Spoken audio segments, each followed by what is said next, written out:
A very good morning to you all. Today we are going to discuss this lead code 2643 that comes in the weekly contest 341. तो उसका ये पहला question है. तो देख लेते हैं क्वेश्चन में क्या कह रहा है.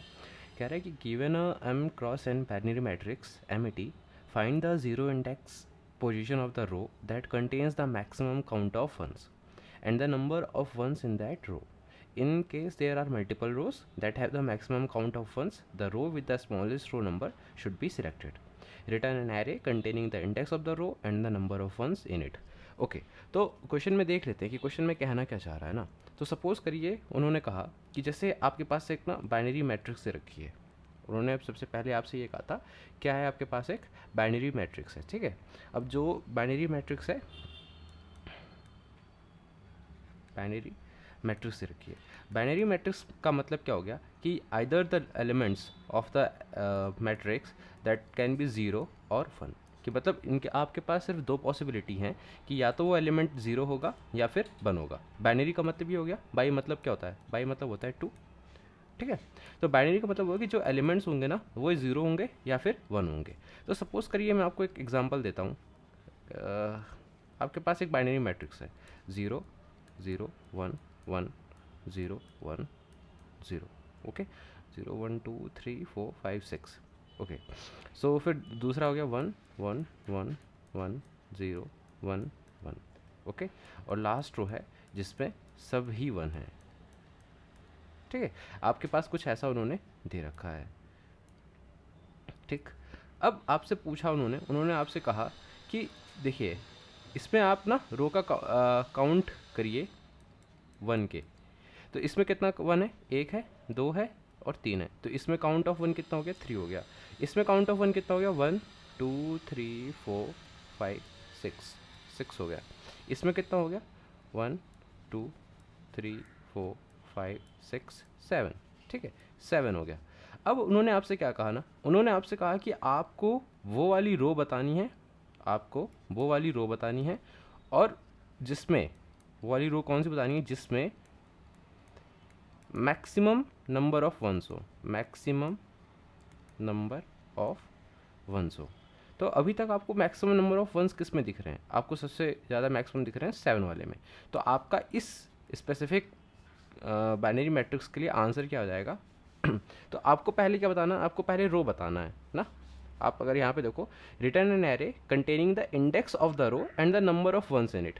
तो आपको इस केस में क्या बताना है कि आपको भाई कौन सी रो नंबर है.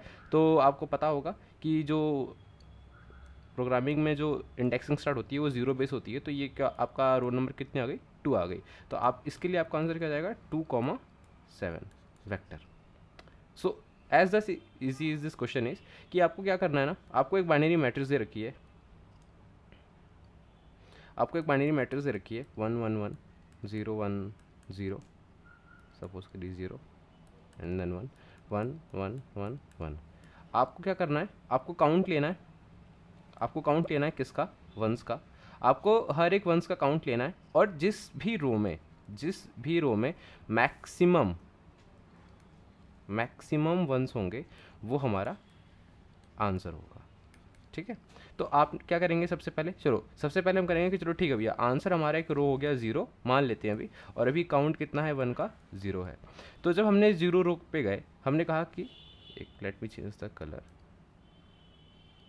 ठीक है, हम 0 रो पे गए, हम यहाँ पे हैं, हम आए, हमने कहा कि काउंट कर लेते हैं. हमने कहा 1 2 3. चलो ठीक है, अभी क्या है हमारे पास? हमें 0 रो मिली है, 0 रो मिली है और काउंट अभी कितना हो गया हमारे पास? 3. कि भाई देखो 0 रो में 3 वन आ रहे हैं जो कि अभी तक मैक्सिमम है. हम आगे गए, हमने यहाँ पे काउंट किया, हमने देखा कि यहाँ पे तो सिर्फ 2 वन है. काउंट यहाँ पे कितना है? 2 है. तो क्या इसका जो काउंट है, जो अभी तक हमारा करंट काउंट चल रहा है, जो मैक्सिमम काउंट चल रहा है, क्या ये ज़्यादा है? 2 ज़्यादा है. Is 2 is greater than 3. Condition हो जाएगी फॉल्स. नहीं भैया, तो उसका मतलब ये वाली रो हमारा आंसर तो नहीं हो सकती है. तो अभी तक जो हमारा आंसर चल रहा है वो यहाँ पे चल रहा है कि भाई देखो 0 रो है जिसमें 3 वन है. फिर हम नीचे आ गए, हमने कहा चलो भाई तब तुम्हारे पे भी काउंट कर लेते हैं. हमने देखा कि 1 2 3 और 4. तो हमने काउंट देखा यहाँ पे कितना हुआ? 4 हुआ. तो हमने कहा कि क्या ये जो 4 काउंट है क्या ये 3 से ज़्यादा है? हमने कहा हाँ हाँ ये तो 3 से ज़्यादा है, 4 इज़ ग्रेटर देन 3। तो इसका मतलब हमारा जो नया आंसर होने वाला है वो ये होने वाला है, हमारा जो आंसर शिफ्ट होगा वो हो जाएगा। तो अब हमारा आंसर क्या जाएगा, तो रो का इंडेक्स क्या था, इंडेक्स है आपका 2, जीरो, इंडेक्सिंग 0 बेस होती है अगेन। तो ये आपकी रो कौन सी हो गई, 2 हो गई। और आपके काउंट कितना है, 4 है। So this is going to be your answer 2,4। तो हमें क्या करना है, सो सिंपल भाषा में अप्रोच कैसे जाएगी इसकी, बहुत बेसिक सी अप्रोच होगी। अप्रोच कैसे जाएगी, सबसे पहली बात हम क्या करेंगे, एक रो वेरिएबल ले लेंगे 0 और एक काउंट वेरिएबल ले लेंगे 0। हम क्या करेंगे, अब हर एक रो पे जाएंगे, हर एक रो पे जाएंगे and then count the ones, and then count the ones. Ones मतलब 1 को काउंट करेंगे। if at any point we got maximum ones then previous encountered one, मतलब कि पीछे अभी तक जितना वन आया है उससे ज़्यादा अभी कोई वन आ गया, then we will change the answer।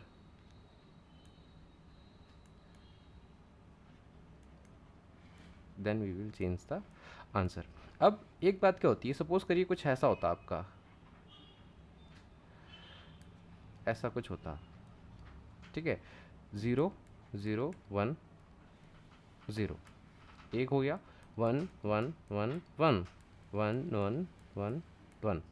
क्या कहना चाह रहा हूँ मैं, ओके सॉरी, या क्या कहना चाह रहा हूँ, यहाँ पे काउंट कितना है आपका, काउंट आपका यहाँ पे मैं लिखूँगा काउंट, यहाँ पे काउंट कितना है 1 है, यहाँ पे काउंट कितना हो गया 4 हो गया, यहाँ पे भी काउंट कितना है 4 है। अब आंसर क्या आएगा, क्या आंसर मेरा 2,4 आएगा या फिर आंसर मेरा 1,4 आएगा। 1 मतलब कि रो नंबर 1 वाला लेंगे, वो वाली रो लेंगे जो इंडेक्स 1 पे है, या फिर वो वाली रो लेंगे जो इंडेक्स 2 पे है। तो उन्होंने कहा कि देखिए भैया, अगर आपको बराबर मिलता है काउंट, कि मतलब आपको अगर मैक्सिमम काउंट बराबर मिलता है ना, तो आप छोटी वाली इंडेक्स का लेंगे, जो सबसे छोटा इंडेक्स हो ना उसको हम प्रेफरेंस देंगे। तो तब तक हम आंसर चेंज नहीं करेंगे। हमने देखा 1 था, हम अपना आंसर चेंज करके यहाँ पे हमने कर दिया 1,4। अब हम नीचे आए, काउंट हमें मिल गया 4, और अभी तक हमारा मैक्सिमम काउंट भी हमें 4 मिला है। तो हमने कहा कि देखो यार, तुम्हारा जो इंडेक्स है ना, जो रो इंडेक्स है तुम्हारा वो 2 है, इसका मतलब तुम हमारे अभी वाले एक रो इंडेक्स से ज़्यादा हो, ठीक है। तो हमें ये आंसर चेंज नहीं करना है। तो फाइनली हमारा आंसर क्या आने वाला है, 1,4। सो मूविंग ऑन, मतलब बहुत आसान सा क्वेश्चन था, तो आई होप आप लोग को समझ में आया हो। सो कोड की तरफ मूव करते हैं। कोड कैसे है, तो मैंने क्या किया, सबसे पहले एक रो ले लिया, मतलब वो कौन सी रो होगी, और एक काउंट ले लिया 0 0। फिर कुछ नहीं, ट्राइवर्स एवरी रो, मैं हर एक रो पे गया, for int I equal to 0, I less than A R dot size I plus plus, कि मतलब मैं हर एक रो पे जाऊँगा। इंट टेम्प काउंट, मैंने कहा कि देखो भाई काउंट करना है ना मुझको कि कितने 1 है, तो इस पर्टिकुलर रो में कितने 1 होंगे वो ये टेम्प काउंट स्टोर करेगा। फिर मैं उस रो पे पूरा ट्रैवर्स किया, मैं मतलब स्पेसिफिक रो पे ट्रैवर्स कर रहा हूँ ना, और फिर मैं वहाँ पे देखा कि अगर भाई तुम 1 हो तो फिर टेम्प काउंट को बढ़ा दो। एंड लास्टली, अगर तुम्हारा जो टेम्प काउंट है वो मेरे प्रीवियसली काउंट से ज़्यादा आया है, तभी मैं अपने रो को चेंज कर दूंगा और काउंट को भी चेंज कर दूंगा। फाइनली मैं रो और काउंट को रिटर्न कर दूंगा। सो this is the accepted solution. मैं एक बार और सबमिट कर देता हूँ फॉर द, या ठीक है। So this is all about the first question, that is row with the maximum ones. I hope समझ में आया हो। एंड या कोई भी डाउट हो तो आप कमेंट में पूछ सकते हैं। And have a nice day. अच्छा हाँ, इसकी टाइम कॉम्प्लेक्सिटी क्या होगी? सो कुछ नहीं, हमको क्या कर रहे हैं, हम लोग क्या कर रहे हैं, हम एवरी रो पे ट्रेवर्स कर रहे हैं। हम कैसे काम करेंगे अपना, देखिए थोड़ा सा टाइम कॉम्प्लेक्सिटी को भी डिस्कस कर लेते हैं थोड़ा सा, ठीक है। ऐसा कुछ है 0 0 0 1 0, फिर 0 0 0 1 1 एंड देन 1 1 1 1 1। ओके, तो हम क्या करेंगे, सबसे पहले हमारा एक आई वेरिएबल यहाँ पे रहेगा, ठीक है। आई वेरिएबल यहाँ पे रहेगा, हम इस रो पे गए, फिर हम इस पूरी रो में ट्रैवर्स करेंगे, इस पूरी रो में ट्रैवल करेंगे। तो इस पे भी जाएंगे, इस पे भी जाएंगे, इस पे भी जाएंगे, इस पे भी जाएंगे, इस पे भी जाएंगे, फिर हम नीचे आ जाएंगे, फिर हम इस रो पे जाएंगे, और फिर अगेन से इस वाले भी, इस पे भी जाएंगे, इस पे भी जाएंगे, मतलब एवरी कॉलम पे जाएंगे। तो हमारा जो फाइनली टाइम कॉम्प्लेक्सिटी होगी वो हो जाएगी O of row into column. So this is the time complexity. और स्पेस ये हो जाएगी आपकी टाइम कॉम्प्लेक्सिटी। और स्पेस कॉम्प्लेक्सिटी क्या होगी, since we are not using anything extra और data structure, so the space complexity should be big of 1. Okay, so this is all about your today's question. Thank you and have a nice day.